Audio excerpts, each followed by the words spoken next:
গোলাঘাটৰ চানমাৰীত এক চাঞ্চল্যকৰ ঘটনা পথচাৰীক চাইকেল আৰোহীৰ চুৰিকাঘাট দিলীপ শইকীয়াক চুৰিৰে আক্ৰমণ কৰিছে দুৰ্বৃত্তই চুৰিকাঘাটত সম্পূৰ্ণৰূপে তেওঁৰ সোঁফালৰ কাণখন ছিঙি গৈছে কথমপি দৌৰি প্ৰাণ ৰক্ষা কৰিছে পথচাৰী দিলীপ শইকীয়াই উন্নত চিকিৎসাৰ বাবে জেএমচিএইচলৈ প্ৰেৰণ কৰা হৈছে তেওঁক ড্ৰাগছ আসক্তৰ দ্বাৰা আক্ৰমণৰ সন্দেহ স্থানীয় ৰাইজৰ আমাৰ হাতত হেগতে ভিজুৱেলছ আহি পৰিছে আমি দেখুৱাই আছো এজন লোক তেওঁক আক্ৰমণ কৰিছে সাইকেল আৰোহীয়ে পথচাৰী আছিল খুজকাঢ়ি গৈ আছিল তেওঁ মাত্ৰ মানুহজনৰ নাম হৈছে দিলীপ শইকীয়াক আক্ৰমণ কৰিছে কোনো দুৰ্বৃত্তই কিন্তু বৰ্তমানলৈকে কোনে আক্ৰমণ কৰিলে সেয়া চিনাক্ত কৰিবলৈ সক্ষম হোৱা নাই সোঁফালৰ কাণখন দুৰ্বৃত্তৰ আক্ৰমণত সম্পূৰ্ণৰূপে ছিঙি গৈছে দিলীপ শইকীয়াৰ আমাৰ হাতত আহি পৰিছে কিছু দৃশ্য আমি দেখুৱাই আছো তেওঁক উন্নত চিকিৎসাৰ বাবে বৰ্তমান জেএমচিএইচত ভৰ্তি কৰা হৈছে দিলীপ শইকীয়াক চুৰিৰে আক্ৰমণ কৰিছে কোনো দুৰ্বৃত্তই এনেধৰণে আক্ৰমণ কৰিছে যে সোঁফালৰ কাণখন সম্পূৰ্ণৰূপে ছিঙি গৈছে চুৰিকাঘাত কৰিছে চুৰিৰ আঘাতত সম্পূৰ্ণৰূপে এখন কাণ ছিঙি গৈছে বৰ্তমান উন্নত চিকিৎসাৰ বাবে তেওঁক জেএমচিএইচত ভৰ্তি কৰোৱা হৈছে পথচাৰীক সাইকেল আৰোহীয়ে আক্ৰমণ কৰা এক ঘটনা আৰু সেই দুৰ্বৃত্ত হয়তো ড্ৰাগছ আসক্ত বুলি স্থানীয় লোকে মত প্ৰকাশ কৰিছে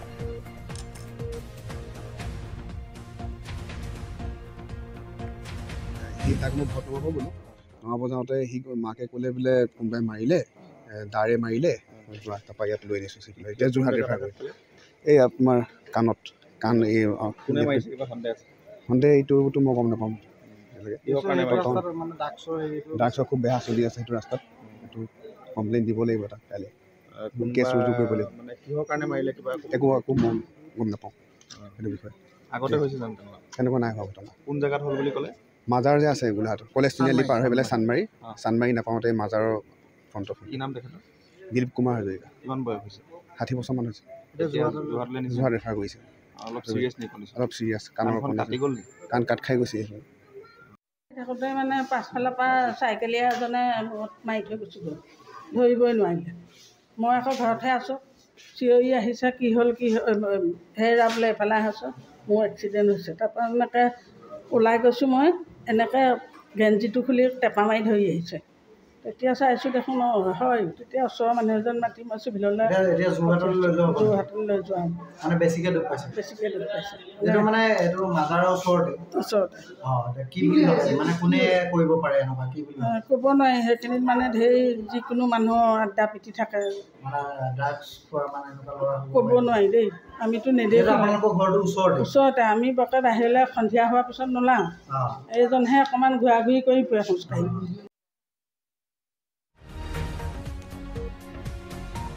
আৰু এই খবৰৰ সন্দৰ্ভত আমি সবিশেষ তথ্য আপোনালোকক জনাম আমি ফোন যোগে সংযোগ স্থাপন কৰিব বিচাৰিছোঁ আমাৰ গোলাঘাটৰ সাংবাদিক গিৰীণ বৰাৰ সৈতে হয় গিৰীণ বৰা আমি আপোনাৰ কাষলৈ ৰাখিছোঁ